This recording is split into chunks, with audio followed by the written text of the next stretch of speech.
Our Names Not Numbers project is being named in memory of Rabbi Dr. and Mrs. Lamb.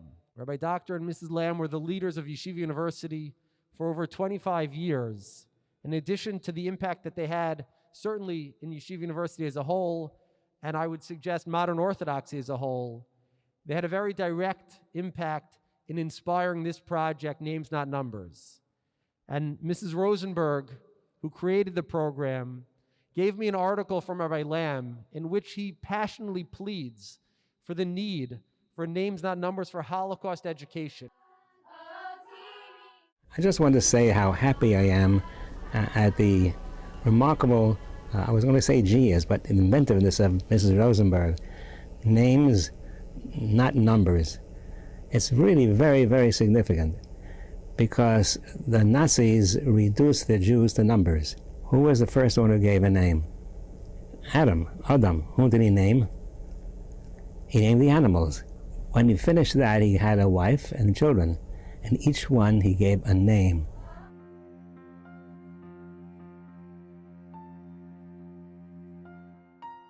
Whatever you hear, pass it down to, if you have younger siblings, brothers, sisters, whomever.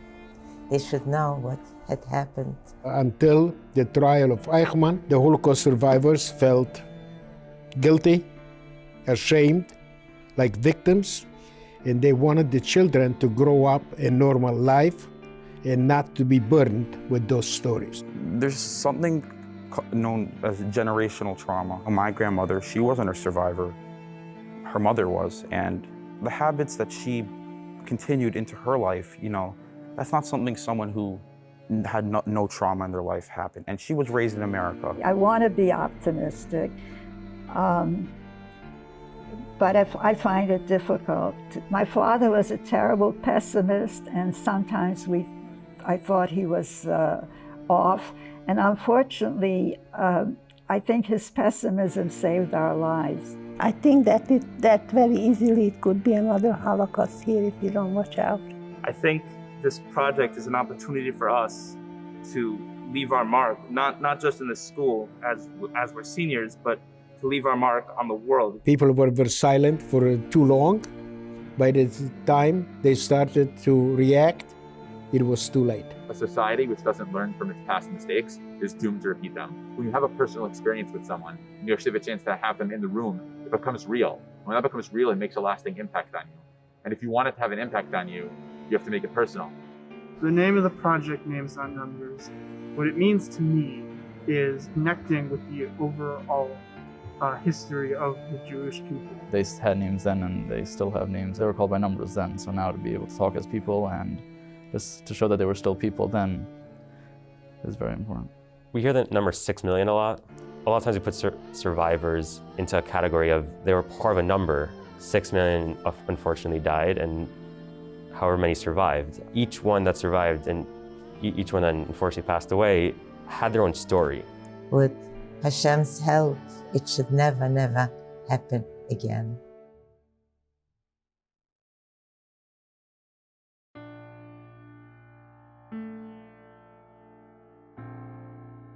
My great-grandfather and my great-grandmother were both Holocaust survivors, but they passed away a few years ago, and they never really spoke about it. Both of my grandparents are Holocaust survivors. I don't know my grandfather's story that well. He didn't talk about it much. My father doesn't know much either. I know more about his childhood than his experiences throughout the Holocaust. My grandparents were survivors, but they died before I actually had a chance to speak to them and know their story.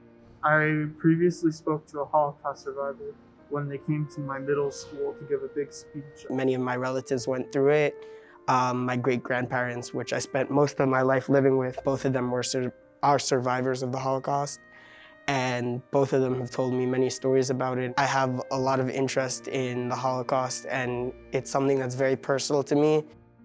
Welcome to Names Not Numbers. I'll just frame my thoughts with a pasuk in this week's Parsha. The Torah tells us, Zechor Yemos Olam, remember the days of old.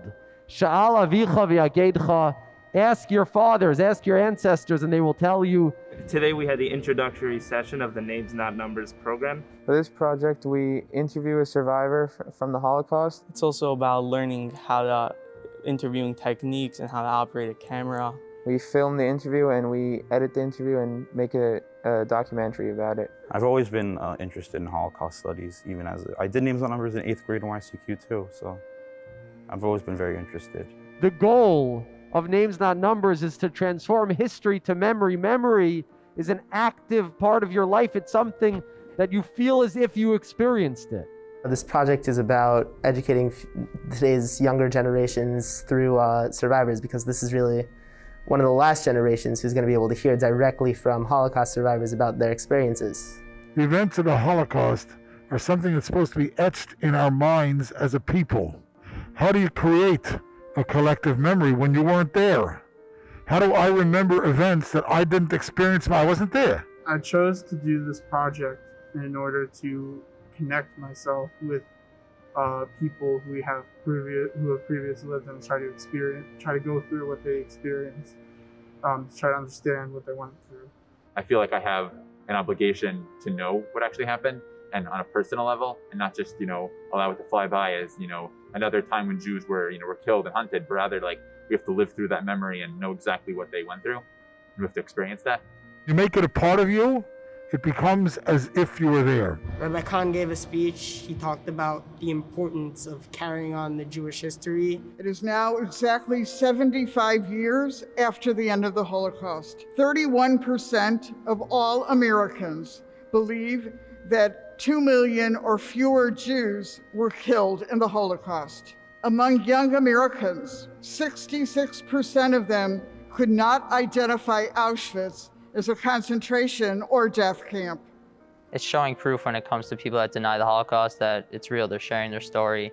The survivors and you are telling the story of the Holocaust for the world to hear, for the world to learn, and to inspire future generations to combat anti-Semitism and all forms of hatred and intolerance. Please tell me your name. Depends what name you want.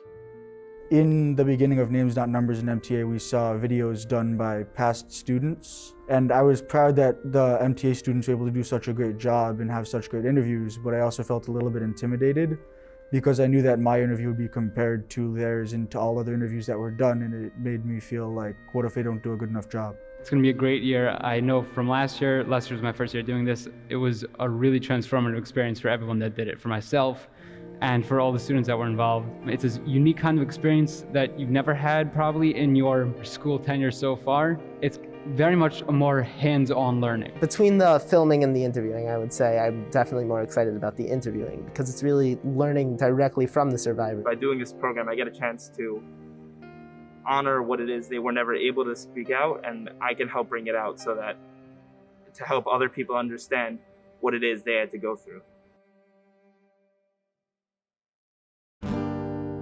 To interview them is to be able to create a setting, an atmosphere whereby they'll engage with you and they'll be comfortable in opening up and pouring out some of their the inside, their emotions. We had a Zoom call with Jonah Kaplan.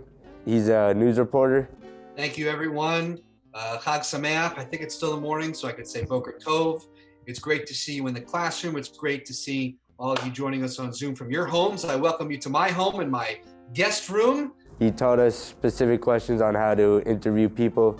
How we should ask the questions, how we should try to make a personal connection with the person we're interviewing. Ask the type of question that can draw out responses that bring out more emotion and bring out full stories as opposed to just yes or no answers. Tell me about what was it like, stuff like that. You are trying to uncover some of the most traumatic memories, the stories, the sights, the sounds, the smells, the feelings of these Holocaust survivors.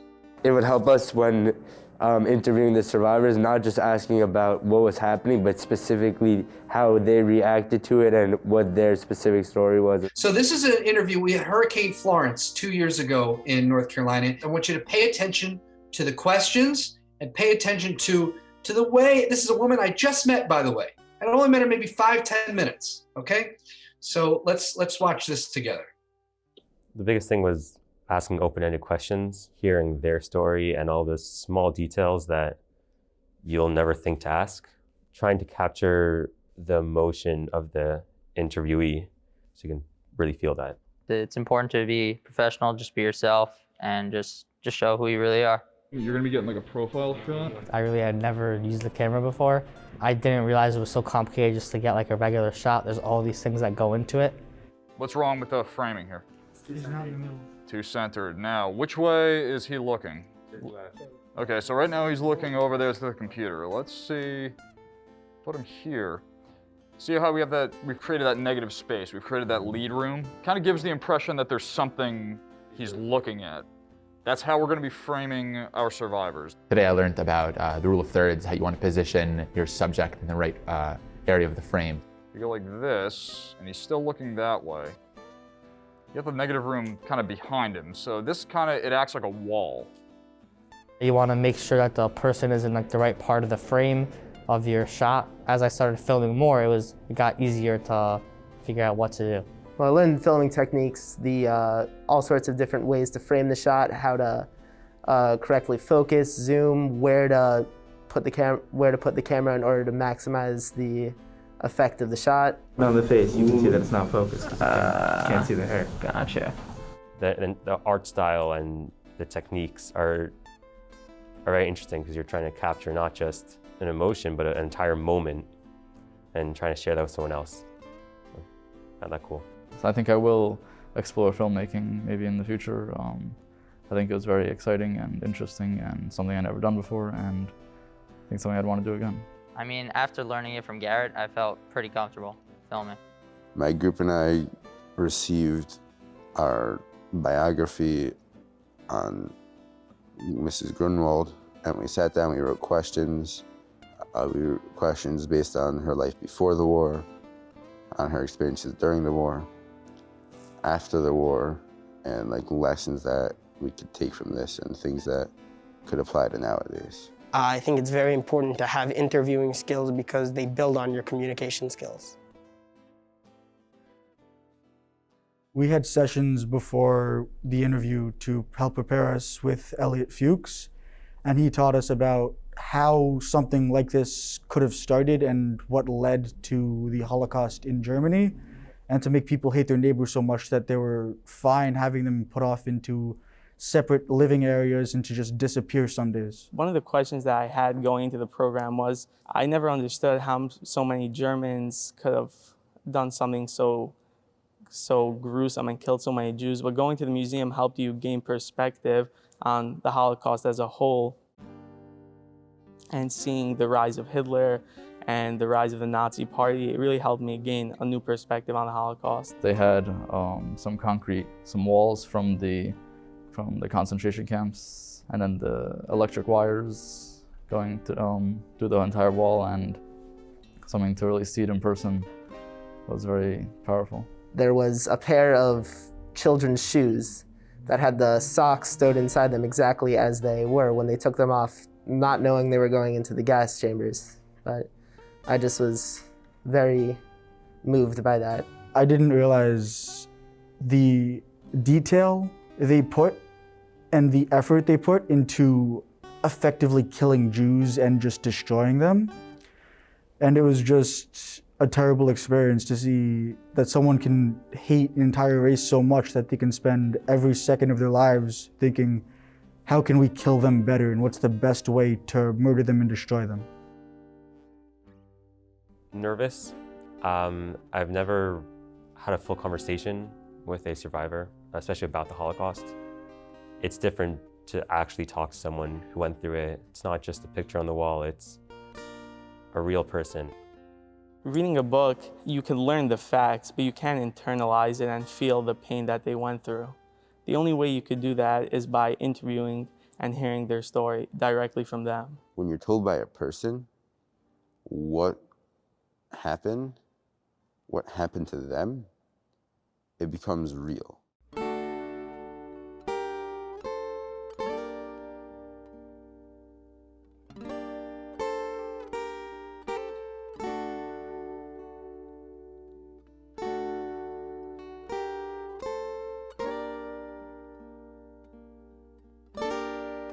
Today I'm going to be interviewing and filming a survivor about their experiences in the Holocaust. There's no perspective on history like a first-person perspective, especially when you're trying to understand the effect the piece of history had on people's personal lives. It's a lot more personal. It means a lot more to get the perspective straight from the person who went through the event. Today I'm going to be interviewing Miss Susan Charney for Names Not Numbers. I'm going to be interviewing Paula Weissman. I'll be interviewing Sammy Steinberg. Claire Grunwald. I'll be interviewing Alan Hall. We just wanted to ask you, what is your name for the interview? My name? Mm-hmm.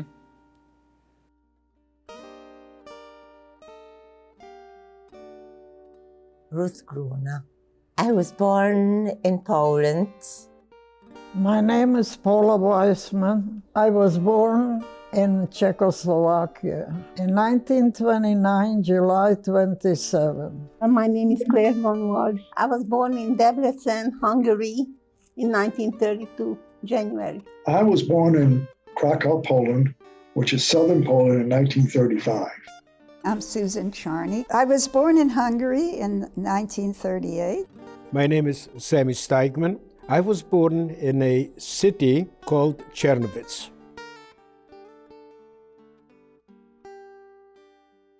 I went to a Hebrew kindergarten. I don't know if it was a yeshiva or if it was just Jewish. I don't know, but I knew that we had to address the teacher as Gweret. In my home, I was the only child. And frankly, my grandparents lived right down the street. I was the only grandchild. My aunt lived with my grandparents. I was the only nephew, There were no nieces. So I lived a charmed life. Whatever I wanted, I could for sure get one of it. And if I asked enough times, I can get 2 or 3 of whatever it is I wanted. My parents were aspiring upper middle class folks. My dad was an insurance executive working for Riuniti, which is an Italian insurance company.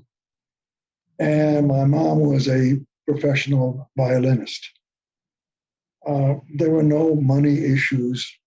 Both my parents were well educated. We lived a very nice middle class life.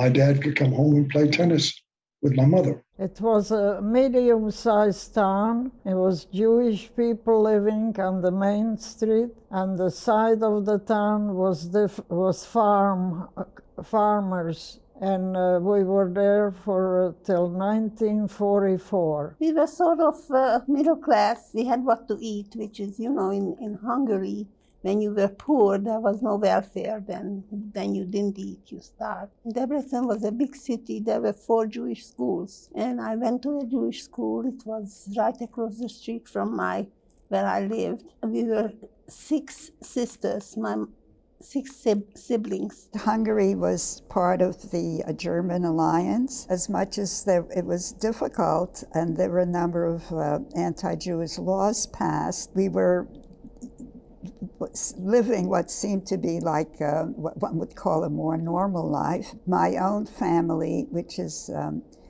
my parents and sister, we had moved to Budapest. My father was supposed to inherit a major business in the town he came from, and what turned out to be later much fortunate, he wanted to get away from there and start out on his own, so we moved to Budapest.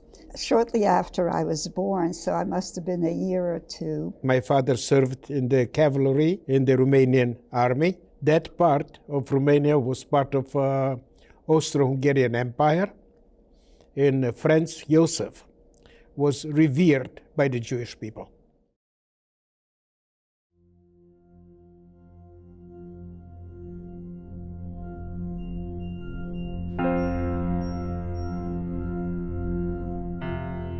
The anti-Semitism, the whole thing didn't happen overnight. Things started changing actually even before the war. In school, they were mixed. They were Jewish and not Jewish. They were Ukrainian children in school, and they were very anti-Semitic.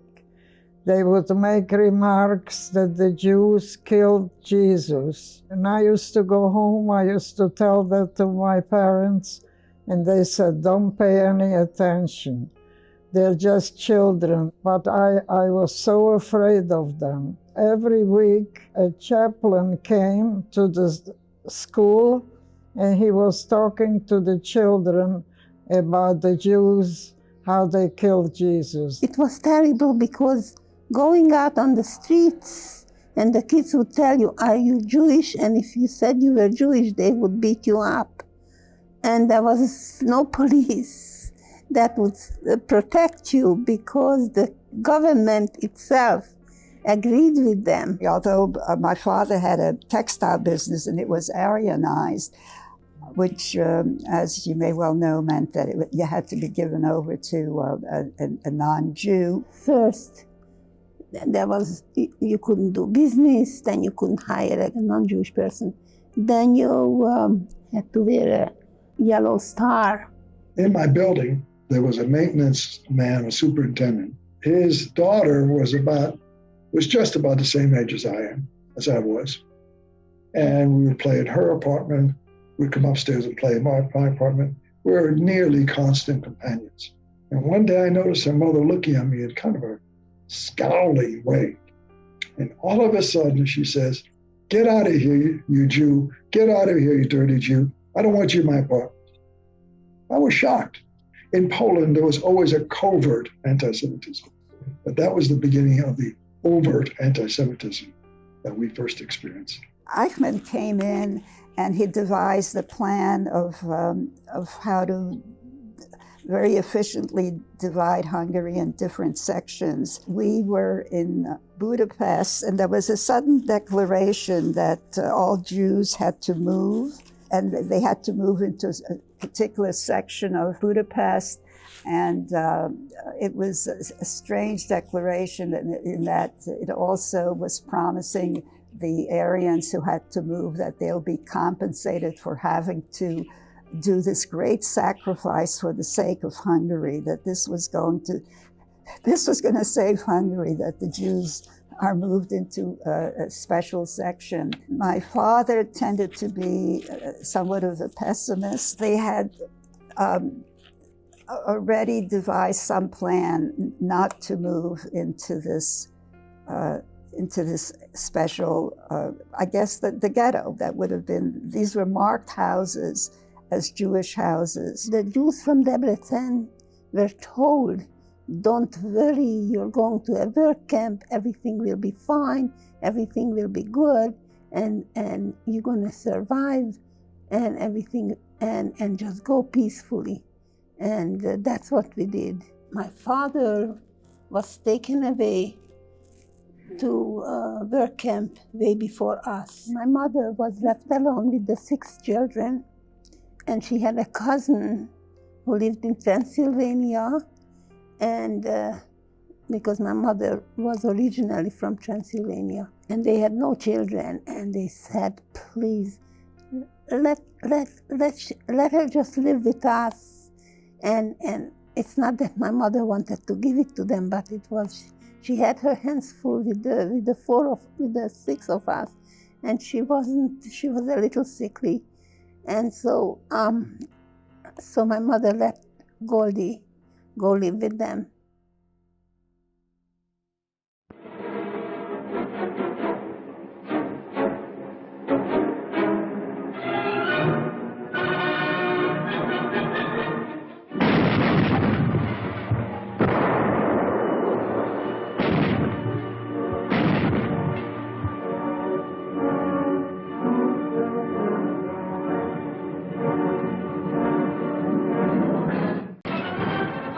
On September 1st, Danzig is incorporated into the Reich, and all Europe is aflame. World War II is a reality. We were hiding. Everybody from the building went into the cellar to protect ourselves from the falling bombs. Every time I heard the thud of a bomb falling, I would shake, and I was very, very scared. So my father, to calm me down, He told me, when I go to heaven, I will have dolls that walk and talk. And they didn't have walking and talking dolls like they have nowadays. So I thought, wow, that would be so wonderful to have a walking and talking doll. Then I'm not scared to die, to go to heaven, because I'll have such wonderful dolls there. We were occupied by the Russians, and the Russians stayed with us for 2 years. And the Germans, since they were for 2 years in different parts of Europe, including different parts of Poland, they were very experienced in how to proceed with killing the Jewish people in my city. So right away, the rules of the Holocaust started. When the war started in September 1 of 39, I was 4.5 years old. My dad said I was educated in Vienna. I speak German. I read German newspapers and periodicals. I know what the Germans have in mind, what the Nazis have in mind for us Jews. We need to get out of here. My mom said 25% of the people in Krakow are of German descent. There are some of them in our family. There's nothing to fear. The Germans are the most cultured, educated people in Europe. Hitler, he's just a blip. And the argument went back and forth. And finally, the argument was resolved. My dad grabbed me by the arm and started dragging me out the door. And my mother, in total shock, said, "What are you doing?" And he said, this I remember, "I can't force you." I guess what he said, "Can't force you to go with us. But I'm taking the boy and we're going to evolve." We did not know about the pact between the Soviets and the Nazis. Unbeknownst to us, we went from the Nazi-controlled part of Poland to the Soviet-controlled part. We moved to another part of town. I don't quite know how my parents secured a place. My father had been in textiles. He had business associates. My mother was also a businesswoman. They were always partners in business. And fortunately, she was blue-eyed, quite small, petite, and managed to, and I think in those days, she may not have been a blonde, but I think they used some kind of something to bleach their hair, the women. And she managed, it was not only a question of passing for a Christian, but obtaining papers.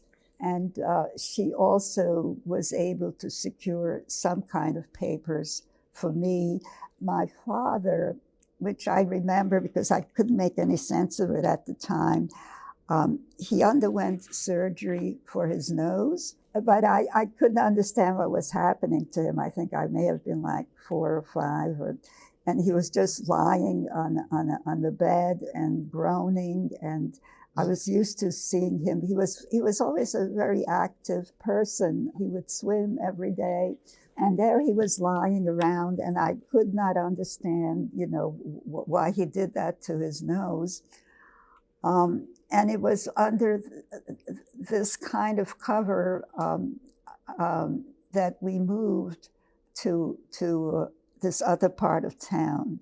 I don't remember this, but I know that I knew Christian prayers. I don't remember a single one, and a false identity, which I do remember. I think it was it's a Hungarian-sounding name, Naranchi. I had an aunt who lived outside the place that they designated for the ghetto, and this aunt had 9 children, and they moved in with us, and we had 4 rooms.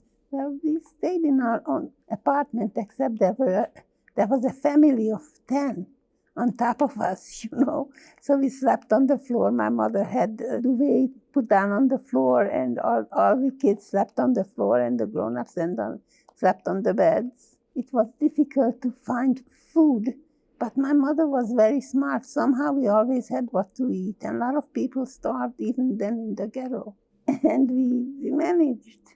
We were together until they took us out from the ghetto. Soon after the Germans entered, they ordered all the Jews to move into one neighborhood.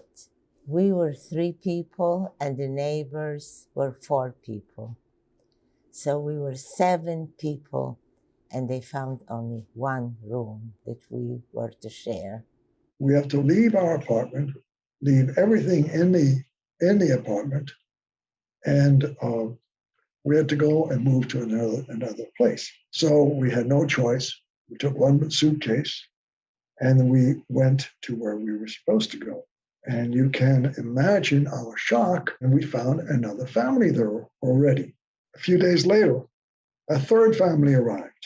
What we did not understand is that we were being moved into the ghetto. We were deported, all 3 of us, my parents and I, in 1941. That area, Bukovina and Bessarabia,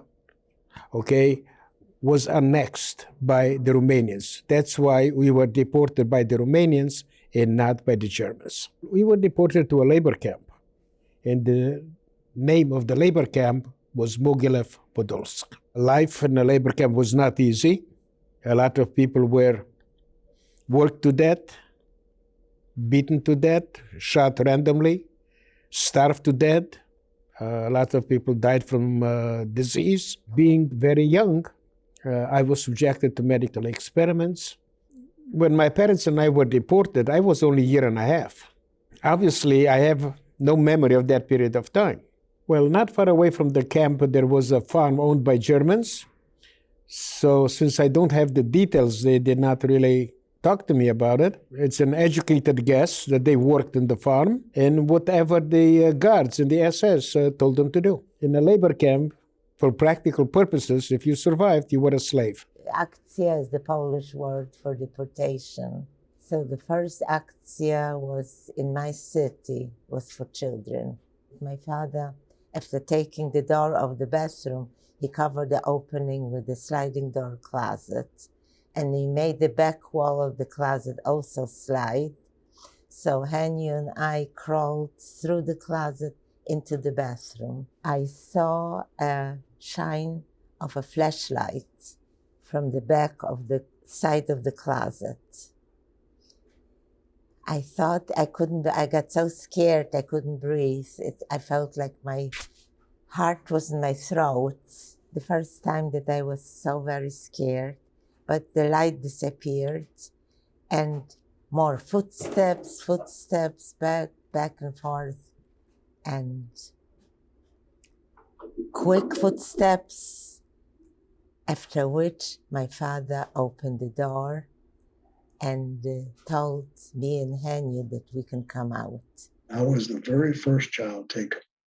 When the truck was full, we drove off with 2 Nazis in the back of the truck. And we were taken to what I thought was a police station. I have since learned that there was a concentration camp at the edge of the Lvov ghetto. I was so happy I saw my dad come in. My dad and I first made eye contact before he talked to the Nazi commander. Talked to the Nazi commander, and then he turned around without even looking at me. He left. And but on several hours later, my dad came back. I wasn't that happy anymore, because if he abandoned me once, he might do it again. At any rate, he spoke to the Nazi commander, and this time, the Nazi walked away, and my dad was standing there. And my dad looked at me, just as I'm looking at you right now, and he motioned for me to come join him. I walked out of there, out of that compound with all those children. I still see those children.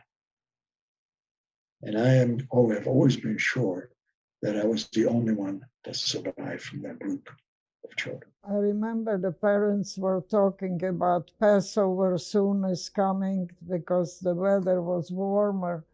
And suddenly they showed up out of nowhere. And they said, get out of the house and you cannot take anything with you. One day they said, anything you can carry, take with you. The rest, you leave here. When you come back after the war, you'll find it. They made us believe that we're just going to work. That was the next step, was they took us to the brick factory. They put us in a building. And the next thing you know, we stayed there overnight. The first thing I remember is that it was very hard to sleep. We were there for 2 weeks. And the one thing I remember, how hard the floor was to sleep on. Oh, it was terrible.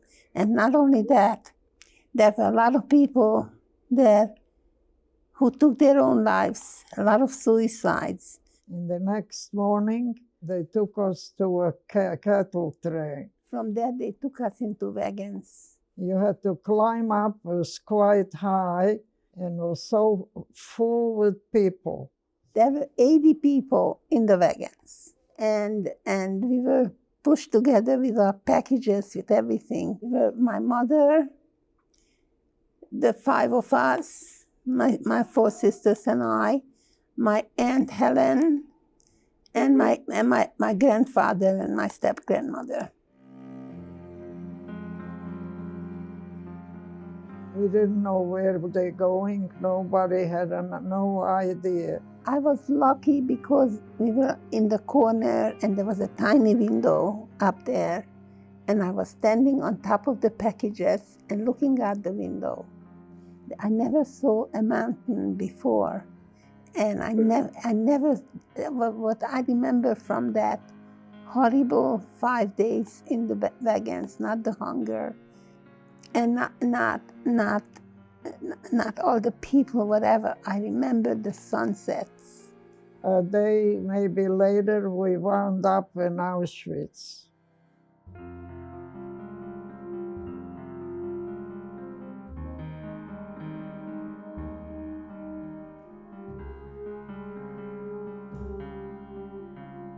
And they told us to everybody get out. People would go on one side and the other side, the younger people. Even today, I remember the emotions. I couldn't understand why am I separate from my parents. And I tried to go over to my mother. I saw her standing across, not too far from me, and I went there and they pushed me back. The Nazis, they had machine guns. I tried to go back to my mother. They just had like a smile on their face, like it was funny or something. And they pushed me back. And I tried again the 3rd time. And they kept motion with their hand to get away from there. I just stood there and I couldn't, it was very emotionally to me that they wouldn't let me go with my mother. As I turned around on the right side, I saw there is a line with a lot of young people my age. I was then maybe 14 years old. My mother disappeared from where I saw her again, never saw her again.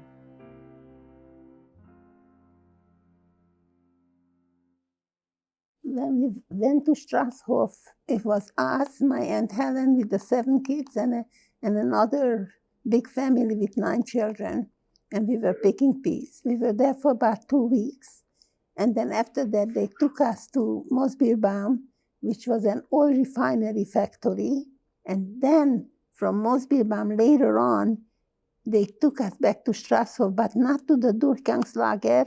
There was a big lager, a camp, and then already the people from Debrecen were there. There were 3,000 people from Debrecen. For 1 year, we were starved totally. When we could, we stole the dogs' food from the Nazis. Well, we were in the middle of a big forest, and we used to go in and pick mushrooms.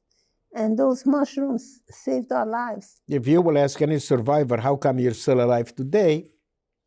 Everybody will use only one word, and that is luck. There is no rhyme, there is no reason why somebody lived, somebody died. In my specific case, there were three factors that helped me remain in life. Number one, I was never separated from my parents. Number two, I was subjected to medical experiments. The side effects, I felt them all my life, and I will feel them for the rest of my life. And number three, my life was saved by a German woman when she saw the physical signs that I'm dying of starvation. The physical signs of dying of starvation is a big head, swollen stomach, swollen feet, and she decided to give me milk. Next to the camp, there was a farm owned by Germans, and she brought food to the guards and the SS.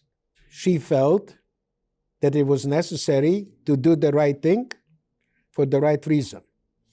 Most of the people that saved other people were ordinary people, not necessarily intellectuals, either because they were religious or because they felt that you have to help, you have to have compassion and to help other people.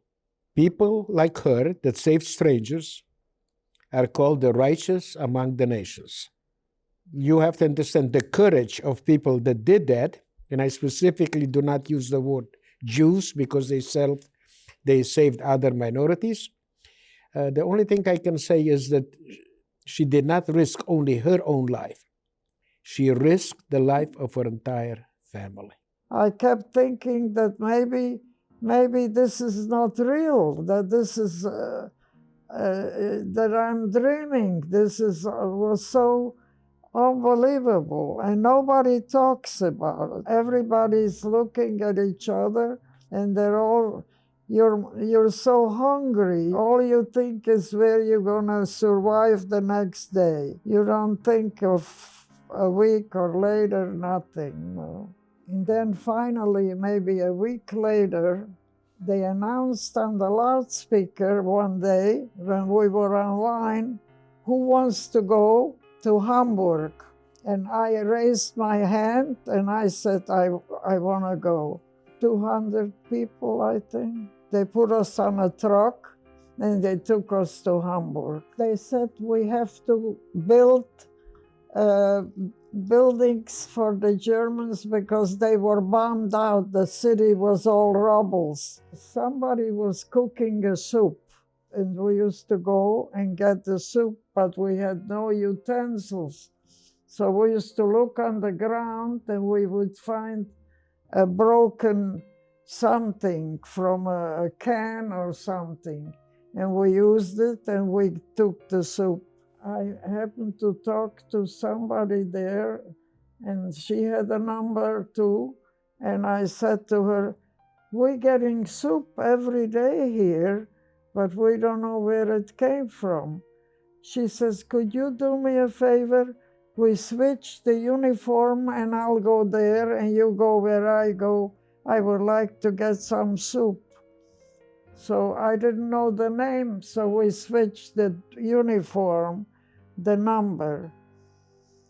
And that day, when I gave her that, the end of the day, what happened is those people somehow were on a streetcar, go to work, and there was an accident and they all got killed. And one day when he came back into the ghetto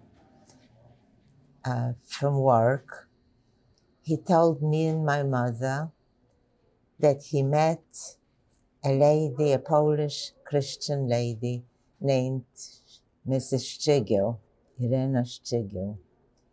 And she said to my father that she would love to save my life if there is any way that he could bring me out of the ghetto. I hated to know the idea that I have to leave my parents. Being an only child, I was very, very attached to my parents.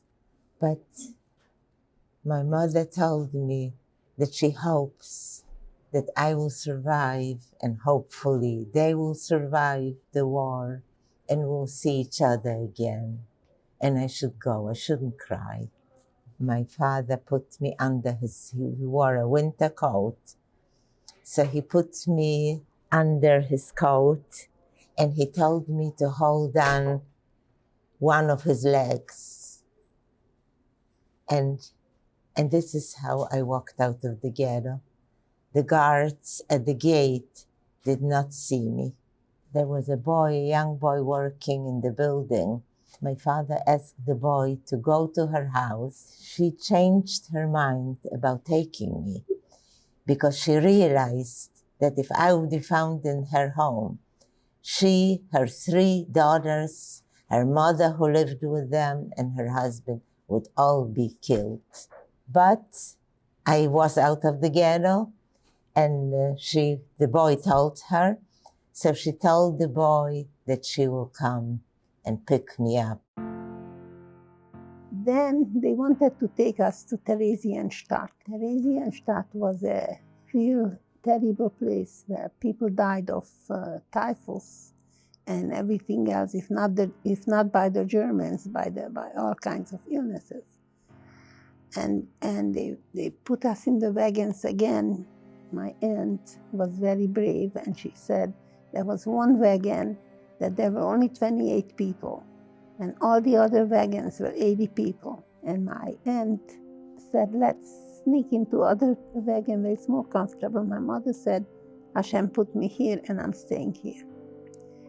And then the Russians bombed the station, and that one wagon where there was only 28 people got a full hit and they all died. It was lucky for us that we were bombed, because then we had to go back to the lager, to the camp. Budapest was under siege at that point by the Russians. Because of the heavy bombing, we eventually had to go into the cellar for safety. One of the buildings which we left, there was some rumor that there were Jews in that building, and my parents, at that time I thought they were like crazy or something, because in the middle of a bombing raid, they left that building. And I've always remembered that, because the bombs were coming down, and I think I saw dead bodies, they were trying to, anyway, we had to leave that building. And I understand all the Jews in that building were killed. We had to move many times because there was always some word that someplace they were hunting for Jews. And so you had to find another place. But at the very end, we all had to stay in the cellars because the bombing was very heavy. It was the Allies and the Russians. And so that's when my parents, partly to hide that we were Jews, moved into the coal bin, which I mentioned. The coal bin was very large. It's not like that's how buildings were heated. And they told everyone that we had the mumps, that her kids had the mumps, and she didn't want to contaminate the other people. And so she also wrapped up our faces. We looked very Jewish. See my Jewish nose. and that's where we were at the very end, in this coal bin, claiming we had the mumps. One of the landladies got suspicious. She didn't tell us to leave. She called the police. Police came and they said, we understand that you might be Jewish. I thought they said, we're going to take you to downtown. The building was directly across the street from Umschlagplatz. That was the railroad station from which the cattle car trains went to Treblinka. It was a murder factory. And I happened to go to the railroad station, Umschlagplatz. And I just missed, by moments, the last train. Had I been on that train, I would not be here today. Since my dad was educated in Vienna, he spoke brilliant German. And he would hang around with Nazis. And as one Nazi said to him, I've got this office in a Nazi headquarters building, and I'm paying rent. I can't use the office. And my dad said, well, I got this little company. we can use that space. We hid in a closet in his two-room suite of offices in a Nazi headquarters building. Fortunately, over 2 years done, nobody ever bothered looking inside the closet. The family consisted of Mr. and Mrs. Chigil, Mrs. Chigil's mother, whom I called Grandma, and 3 teenage daughters. My place in the house was during the day. At night, I shared my grandma's bed. I sat from morning until bedtime. I sat on a little sofa in the darkest corner of the bedroom. Grandma came in, or Mrs. Chigil, I don't remember, and saw me crying. And she said, "You shouldn't be crying. You're lucky that we took you." So then I was afraid to cry. They shouldn't see me crying. So I did it in my heart. So I would start telling myself, for example, Red Riding Hood, and stop, and I would think, oh, I have to talk to my friend. And I would say, please, God, I didn't know any prayers, but I said from my heart, please, God, help me. And I would say, help me, you're my friend. Help me, help me, help me. And I took a deep breath and I felt better, much better.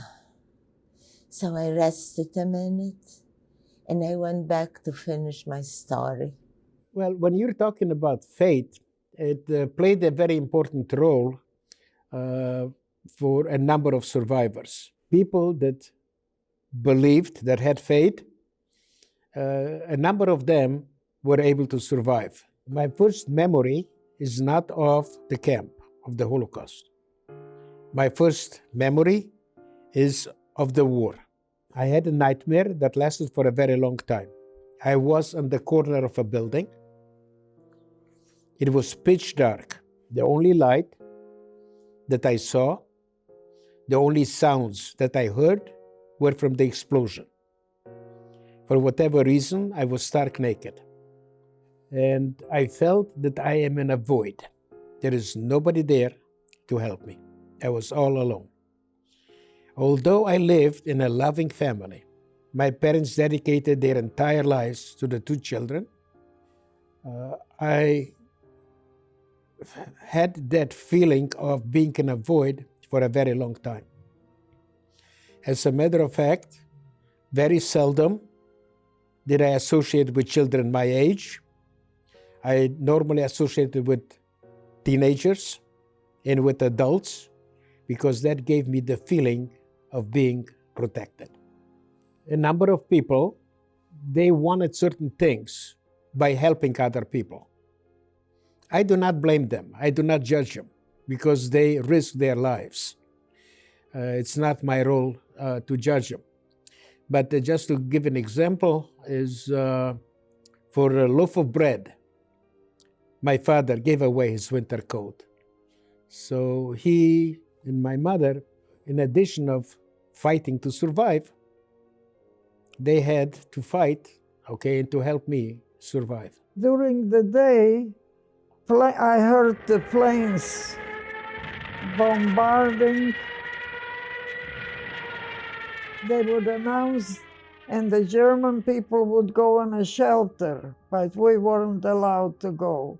We had to stand by the wall and clean the bricks. But I had a funny feeling that the people on the plane know that we are here. I said to somebody next to me, they know that we are here. They have a map and they're not gonna throw a bomb where we are. I wasn't afraid when the bombs came.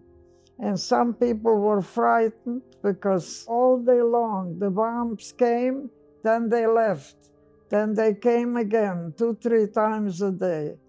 This went on for quite about a week or so. They announced to go back to the place where we had a place to sleep. And somehow I collapsed. I was dreaming that I am back home in my country. And the 2 men came And they picked me up, and they looked at me. They tried to see if I'm alive. And I woke up from the dream, and they put me back on the truck, and they took me back to the place where we were staying to sleep there. But they kept me isolated from the others. They thought maybe I have a disease or something. After 3 days or so, they opened the door, and they took me back with the others. And I wound up, and I was in Bergen-Belsen. How I got there from Hamburg, I cannot remember. But people say that we were walking from there to Bergen-Belsen, but I don't recall. And so the Polish underground decided they were going to free their own capital city, which is Warsaw. And the Soviets let the Germans wipe out the Polish resistance. During all this fighting, the airway warden was the only person who ever opened that closet door.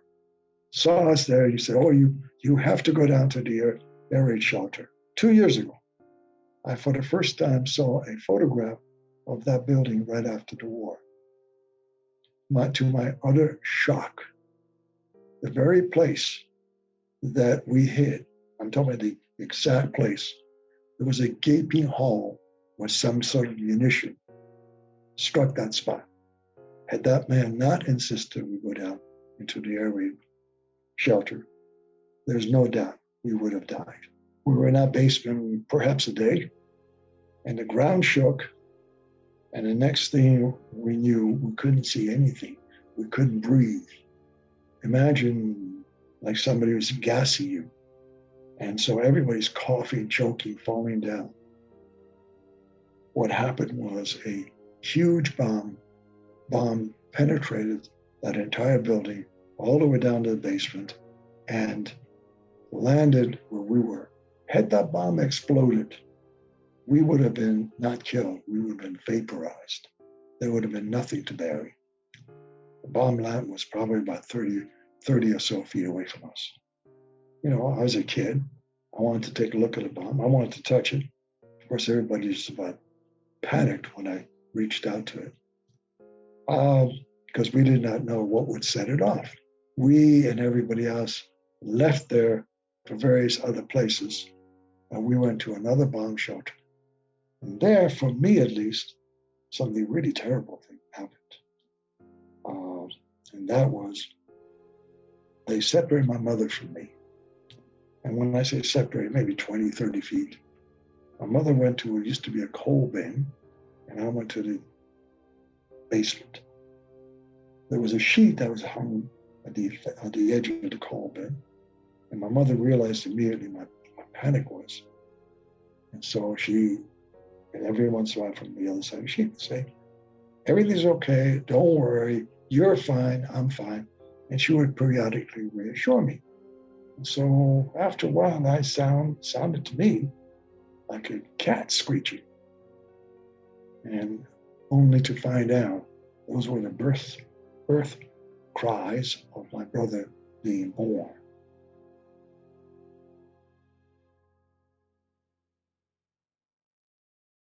Just all around us, they were shooting. One side was the Germans, the other side the Russians, and they were shooting across the lager. And we were just laying down in the barracks. We did not go out. And I heard them talking to people. They said the war is coming to an end. And then after about a day or 2 or 3, when it was really quiet, one brave man went out. And lo and behold, he met a Russian soldier. Next thing I look up and I see the English army with red beret on the hair, like. And he went over to him and he hugged him. Oh, hello, hello. But those Russians were just as stupid as the Hungarians. If you didn't speak their language, you're nobody. The Russians came in through the cellars. There were, I don't know, I remember they said they're going to come with flamethrowers, and I was trying to imagine what's a flamethrower. He thought we were the enemy, even though we were We were skins and bones and all starved out. They almost took my father away because they thought he was a Hungarian soldier, but there was a Hungarian soldier there. They took the Hungarian soldier away. It was actually very chaotic. The first Russian words I learned was "Davai chasi," which means "give me your watch." The poor man had a watch, that the Germans didn't take, and the Russians robbed us. I think basically we were terrified. They took everybody's watches. We were liberated by the Soviets in 1944, the Red Army. And they found me, and I didn't speak English, of course. They put me on a stretcher, and they took me somewhere to a hospital. That's all I remember. It was quite chaotic because nobody spoke Russian, Most people spoke Hungarian, and that was about it. Budapest was a rubble. And my mother saved her youngest brother. He was with us. We actually saw the Nazis withdrawing, but we did not know that's what was happening. And after a while, there were no more Nazis. And then we realized that we were no longer being occupied with them. And believe me, liberation is not what Hollywood would have you believe. No dancing in the streets, no crying, no jumping, no yelling. What really happens is people start looking around for a place to sleep, a place to eat. Mrs. Stigio told, if she saw Mr. Oyak in the street, she told him that she doesn't know what to do with me. Maybe they would hide me. My father met Mr. Oyak, and he told Mr. Oyak maybe they could take my mother and hide them. And Mr. Oyak told him, my father told me later, that you are not my boss, just my boss. You are my best friend. We will take your wife. My father wound up there too, with my mother. So Mrs. Chigio had an idea. She told me that she's going to take me to visit my parents. And I saw trees and grass around the trees. And I heard birds singing. And I looked up and I saw little things flying between the branches. And I picked up my head and I saw a blue sky. I reminded myself, oh, that is a sky. I couldn't get over it. And when Mrs. Chigio rang the doorbell and I walked in, and I said right away as to myself, the world is so beautiful. I want so much to live. And Mrs. Oyak started to cry when she heard that. And Mr. Oyak was standing next to her, and he said, let her stay here.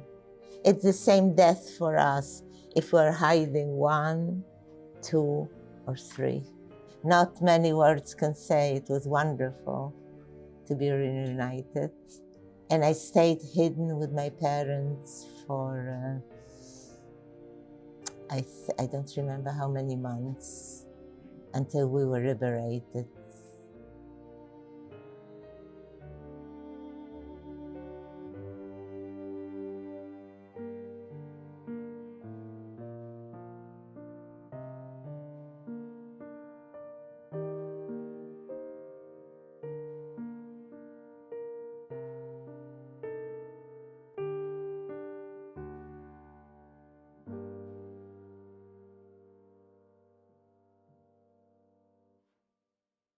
Most on my mother's side, they were killed. The brother she rescued was with us. Her oldest brother survived Auschwitz, and his family was killed. And on my father's side, they escaped on the Kastner train. So they were already in Switzerland. Very few from my city survived, like only a few hundred people out of thousands. and my whole family was killed. Somebody came from Debrecen and they said that, oh, your husbands are at home and waiting for you. So right away my mother packed up everything and somehow we managed to get to Budapest. There was another guy who said, my uncle was there, but your husband is not back yet. And I had a feeling then and there that my father didn't survive. And we got back to Debrecen, and my uncle was there, and he had a home for my aunt and the 7 kids. And my mother went to meet every train in Debrecen to see if my father comes, because people were coming back. My father died 2 weeks before liberation because he wouldn't eat non-kosher food. So at the end, we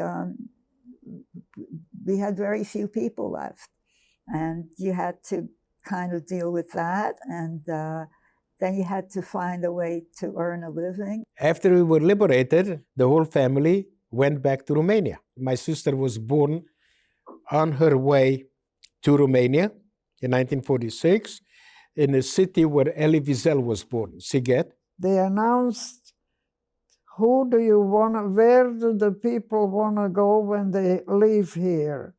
What country would you like to go? Do you want to go to America? Or you want to go to Canada? Or Australia? Or Palestine? And I chose America because my father had a brother in America, and I thought maybe I'm going to see him. And then in no time, communism took over. My father was arrested under a false allegation. They wanted a bribe, and and my mother said only he knew where these valuables were. And so they let him out, and for a day or something, and we fled. I wanted to go to college, and I was not accepted because I was bourgeois. I was not part of the class. The grades were from 1 to 5. And with the oral and the written tests, I got 4+. However, they put in writing on my file that I'm a Jew, that I'm bourgeois, and they took out the 2 lines from the top and from the bottom and became 4-. And I knew anti-Semitism persecution also at work. They used to tell all kinds of stupid jokes or how much they hated the Jews. And I looked at them and I said, do you know who you're talking to? I'm Jewish. And they said, hold on. And why did they respect me? Because I respected myself.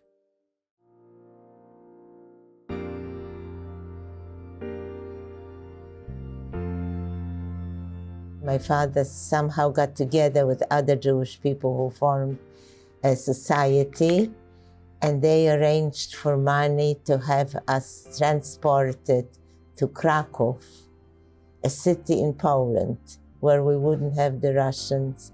We would, be like free. They gave us food, or money for food, I don't remember, and took us to Poland. United Jewish Appeal, I think, was a Jewish organization. They brought me over because I had no sponsors. Most people had relatives who took care, Being I was all alone, they brought me to America. We were stranded in Vienna. You couldn't come to the States if you were from Eastern Europe. We had family here in the States. My mother had her uncles.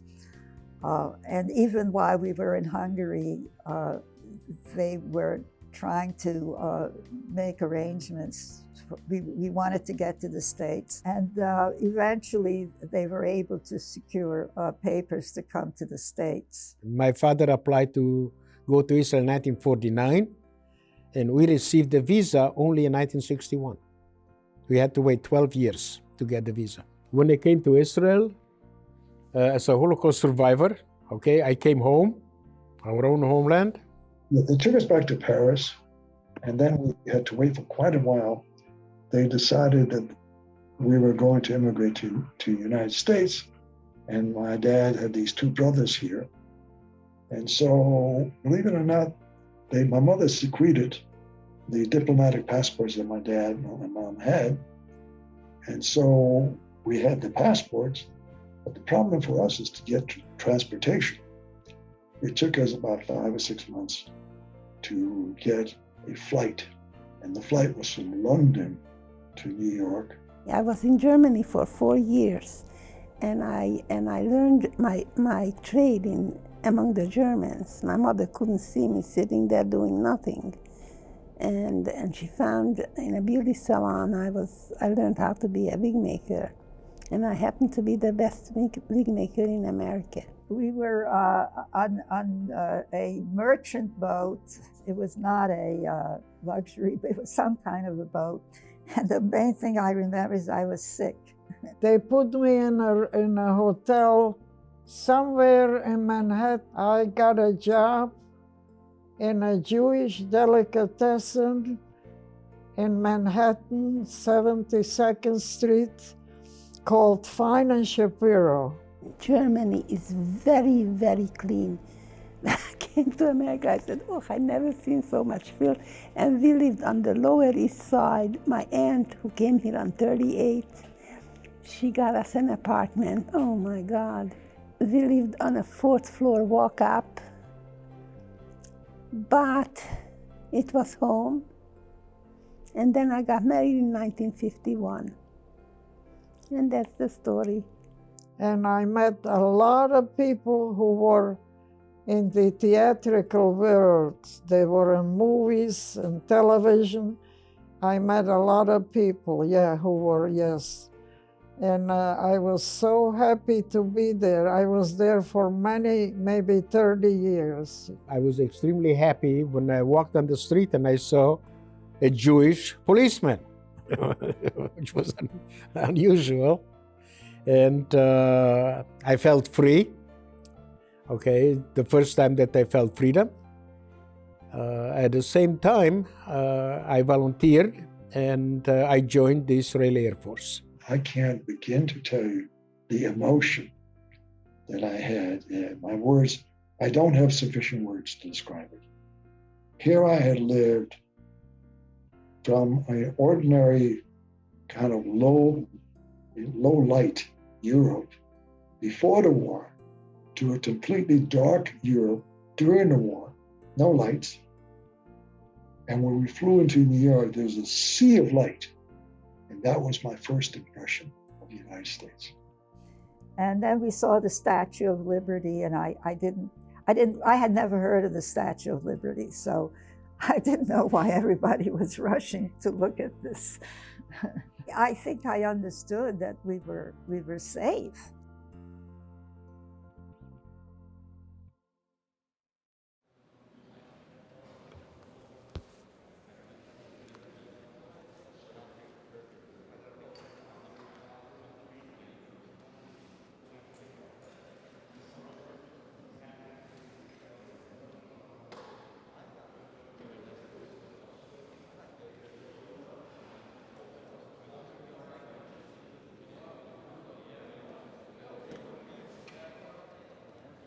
It's my privilege and honor to introduce Rabbi Mark Dratch. He was married to Sarah Lamb Aleha Shalom, who passed away in 2013, was the daughter of Rabbi and Mrs. Lamb.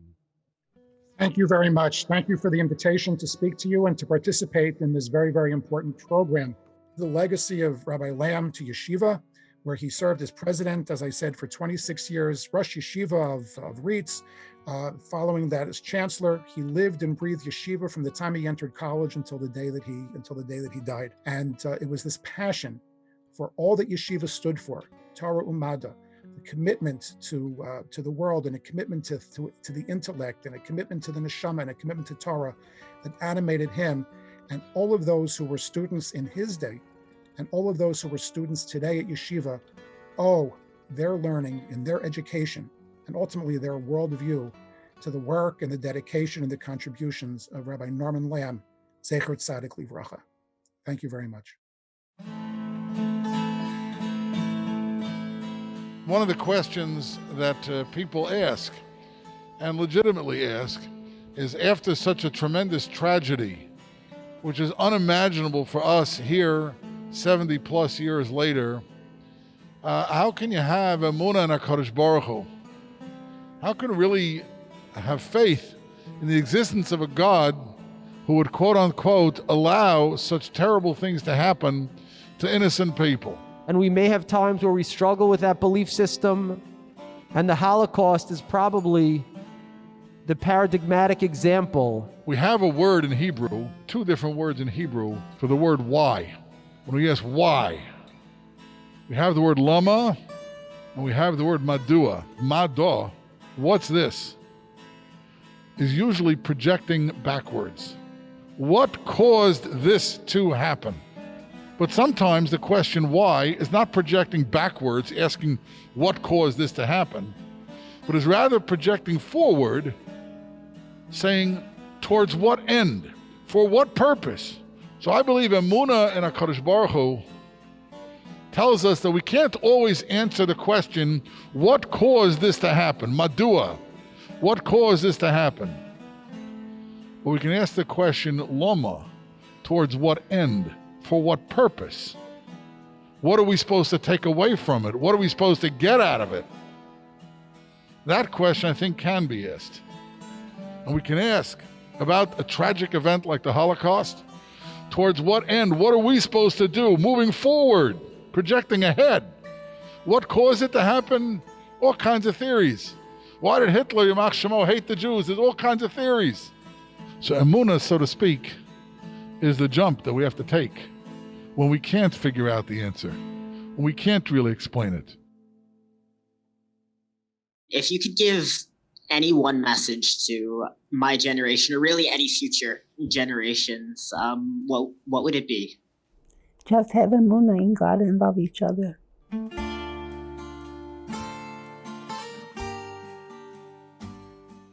Learn about the Holocaust, and if you're able to, speak to a Holocaust survivor and learn about as much as you can. From a personal level, people should do so much more research, especially about such an important event as the Holocaust, but also from a communal level, I think that not only do we not know enough, but everybody doesn't know enough. And that's in the Jewish community, and all the more so outside the community that was directly affected.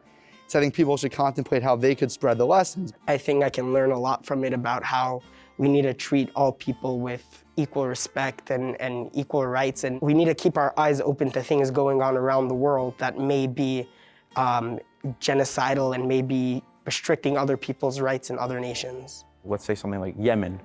Oh, it's far away, it doesn't concern us. Stuff like this can't continue no matter where in the world it is. And just because it's across the ocean doesn't mean it won't affect you too. We can't let hate win the way it has almost succeeded to win in the past. We hate people because we don't know them. We don't know them because we hate them. It does not mean that you have to love everybody, but it means that you have to accept other people's opinion in other people's culture. In my book, I call it tolerance. Be aware of the complexities of life, but still to find your center and keep a balance. It can really enrich you, and you can find your own center. I'm imploring you and your friends and every other Jewish person to, if they have a chance to meet with non-Jews and find out that they dislike Jewish people, to convince them that we are all human beings, all created by the one above. Every day we should try to do something good and to tell the world what happened. It should never happen again. And never forget that there are people out there who want to hurt you just for being you and don't want to let you live your life. And if you stand aside and let that injustice prevail, then history is bound to repeat itself. I think we have to be aware of the fact that it did happen and it could theoretically happen again, and we have to make sure that it never happens. We lived a normal, happy, comfortable life. Democracies, freedom are very, very fragile. Hitler came to power lawfully. Germany was the most sophisticated, educated, cultured country in Europe. It happened to Germany. It happened lawfully. It can happen here in the United States or anywhere else.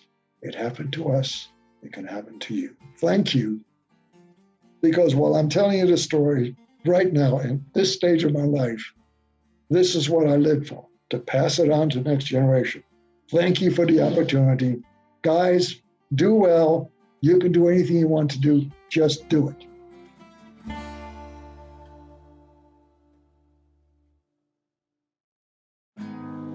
So I heard that Mr. Steigman gave opening remarks at a big chess tournament that took place on Yom HaShoah. He played chess growing up, and I'm the assistant captain of the MTA chess team. So to see that not only do we grow up with the same family structure and ideas, but we literally played the same games, to see the similarities we have hobby-wise, not just family-wise and belief-wise, was very exciting to hear and very meaningful. When she told us how she was proud of us for interviewing her, I stopped for a moment because to me, I admired her for sharing her story. I know people that they haven't shared their story to this day, and you see how it takes a lot of strength to share a story like that, to relive those memories. And she was proud of me. I was just asking questions. The physical war ended 76 years ago, but for them, the mental war it's never going to be over. It's never done. By doing this, it's a way of comforting them by trying to help the survivors feel like we're taking our part and doing our part and making sure that no one has to feel the way they do every day of their lives. Interviewing Susan, it shows that you could still be positive even after going through a terrible war like this, and it showed me today that we should still be positive, and look what we're going through right now. I mean, we could still be positive because we're not going through anything worse than what they've gone through. After they were freed from hiding and their father went outside to look around, he found this Nazi soldier, this young kid, like 20 years old. He realized it's not like this kid's fault. This kid didn't want to be part of the war. He didn't decide to be. So he helped get an ambulance and he stayed with the kid until help arrived, even though maybe we would think that he would hate this kid.